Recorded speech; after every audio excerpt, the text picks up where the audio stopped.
বলা আছে আদম ঈশ্বরের পুত্র ছিলেন, ইব্রাহিম ঈশ্বরের পুত্র ছিলেন, ইসরাইল ঈশ্বরের পুত্র ছিলেন। যারা ঈশ্বরের আদেশ মেনে চলেন, ঈশ্বরের আত্মা দ্বারা পরিচালিত, তারা ঈশ্বরের পুত্র। সেই অর্থে যে কেউ ঈশ্বরের আদেশ পালন করে সে ঈশ্বরের পুত্র। সেইভাবে আমার কোনো সমস্যা নেই। হিন্দিতে আমরা বলি বেটা, তাই আমার কোনো সমস্যা নেই বেটা।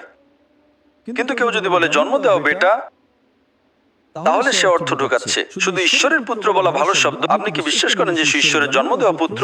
ঈশ্বরের পুত্র। এমনকি ইব্রাহিম ঈশ্বরের পুত্র, ইসরায়েল ঈশ্বরের পুত্র। তাহলে আপনি কি মনে করেন ইব্রাহিম এবং ইসরায়েল যিশু আলাইহিস সালামের মতো?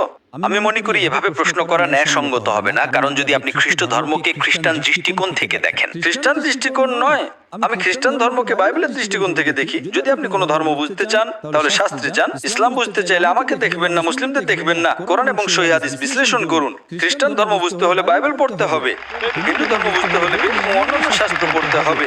তাই আপনাকে জানতে হবে